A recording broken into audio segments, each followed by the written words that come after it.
how I would describe Hammond. I've actually done this with family members and friends from across the country. I would say Hammond is a small little city just south of Chicago. Sometimes people even consider it part of Chicagoland. An older industrial town. We're in the Midwest, right on the Lake Michigan shore.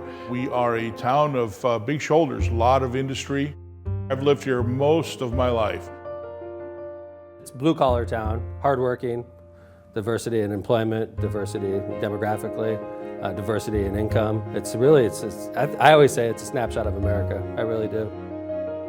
Downtown Hammond, that part of our city was chosen 130 years ago to be Hammond's heart. And over the years, we've seen that heart fall into neglect. You don't want to let your downtown fall apart because it hurts the image of your entire city. Why don't we find someone that is outside the box of Hammond, outside the box of Northwest Indiana, to take a look at our downtown and get a different perspective? And that's when I started asking around. That's when I started Googling and watching videos and TED Talks and reading master plans on other communities, and that's where we got connected with Jeff Speck. The general theory of walkability starts by asking a question, which is how do you get people to make the choice to walk? In a country in which driving is so easy and so cheap and so subsidized, the answer is that the walk has to be as good as the drive.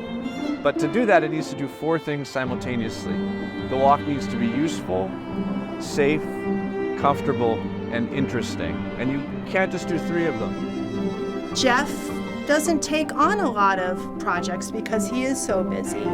He said, I want to work on Hammond. In its heyday, downtown Hammond was a lively, vibrant, exciting place. It was filled with bright marquees, neon lights, grand department stores, and even grander movie palaces. It was truly a boom town. The real heyday was the 50s. It was hard to walk up and down these sidewalks. This melting pot of humanity came together. And as you were walking down, Huge Woolworths building, the Goldblatt's, the JCPenney. It's frequently brought up that A Christmas Story is about Hammond. Stop! The town in the movie is named Holman, which is Holman Avenue is the main street in Hammond.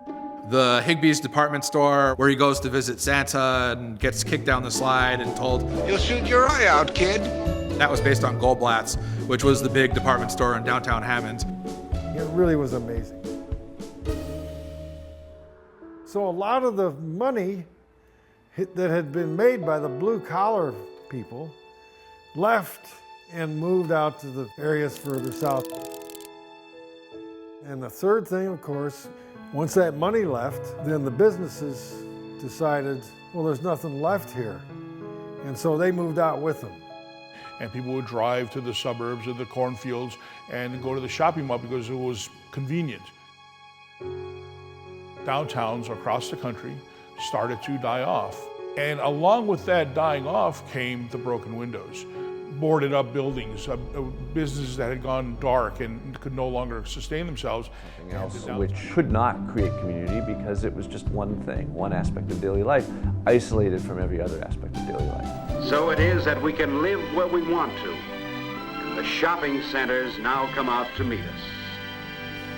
So you had this model of cities that were specifically designed without centers around the presumption of individual automobile ownership and use, and celebrating this fact that we now have this incredible tool, this automobile, that allows us to have a house in the country and a job in the city. Like so many people these days, we live in the suburbs, and Dave needs the car every day for business.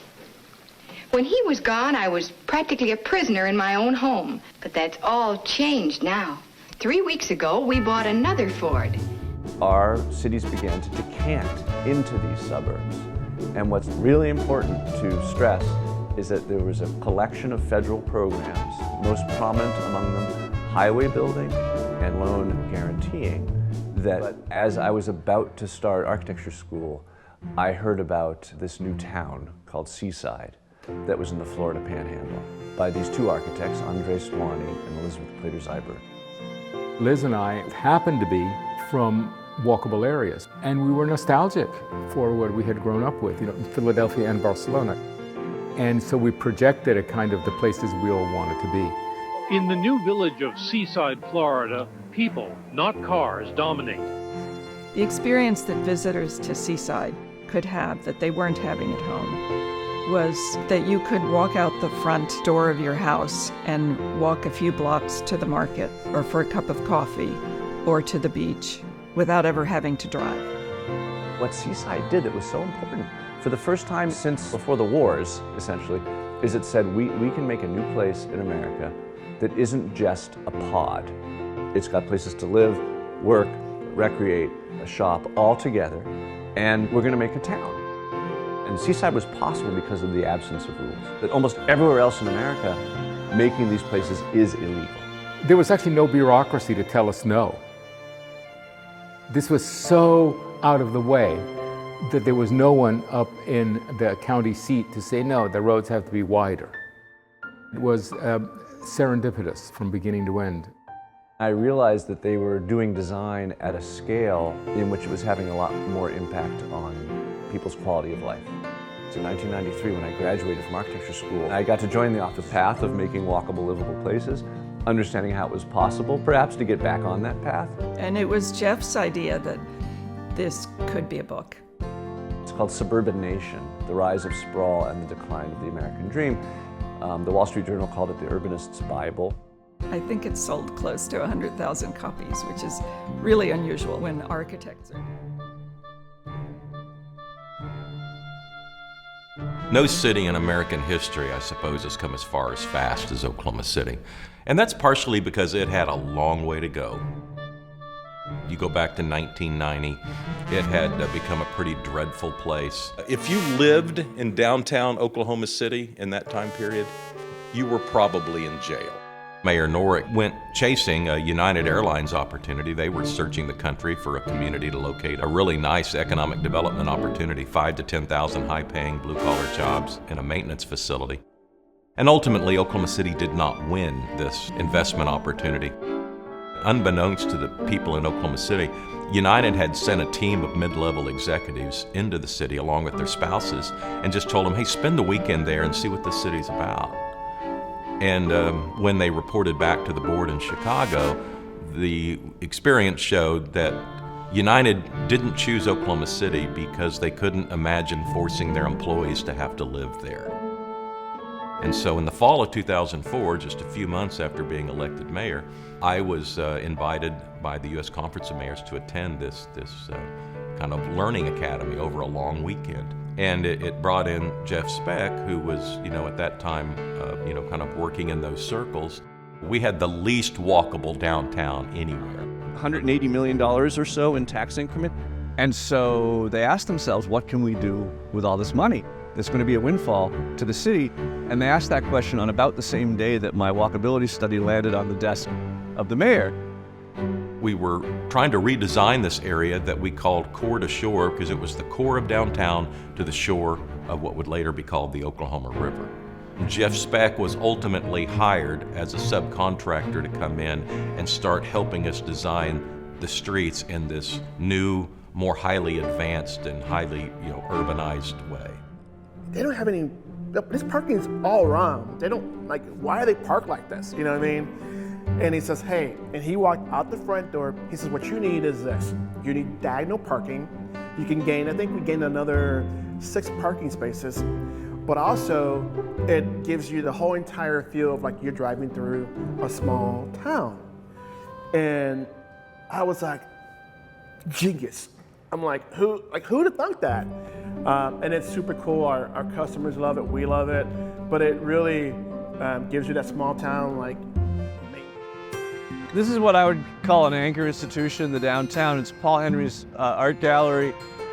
It was a hardware store. They've still got all this amazing hardware stuff from the early 20th century.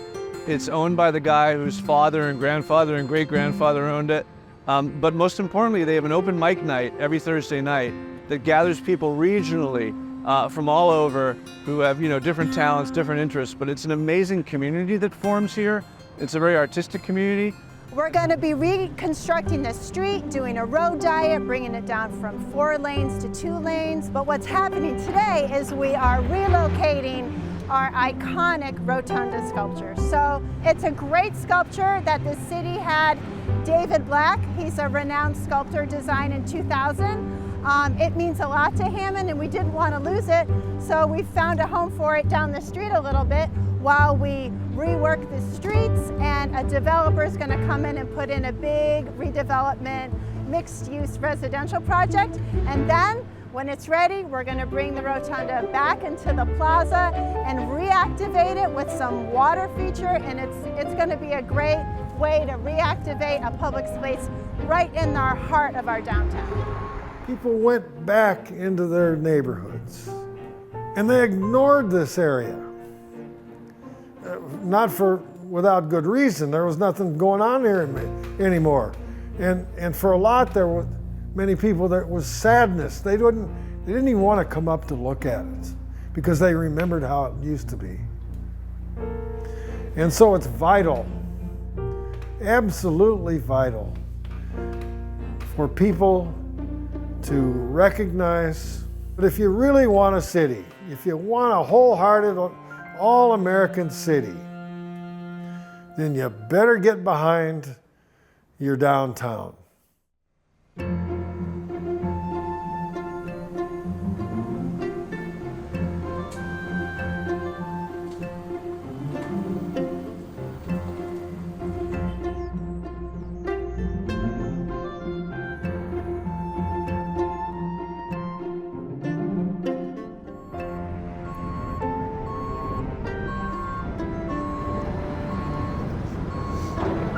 This is the noise of progress. We love that noise. 10 years from now, I have confidence that we will see a beautiful Main Street, a beautiful new plaza, 600, 700 people living within a 5-minute walk of this spot where we are right now, and people wanting to live here and occupying homes as fast as we can make them. Can't imagine a more potentially rewarding kind of project to be working on. I actually was at a festival a few years ago in downtown, right in the core. And the festival went into the evening. So the sun went down, it started getting dark. Standing in the parking lot, I was looking at our downtown corridor, and all the buildings were dark. Just floors and floors of dark windows. And I poked the person next to me, and I'm like, can you imagine in a few years all those lights, all those windows lit up with people living there? Driving through Hammond in the evening on your way home and seeing all the occupied windows, just people out on the streets walking around. It's so exciting, and I know it's not a pipe dream. I know it's going to happen. That's the goal, is to have a true walkable city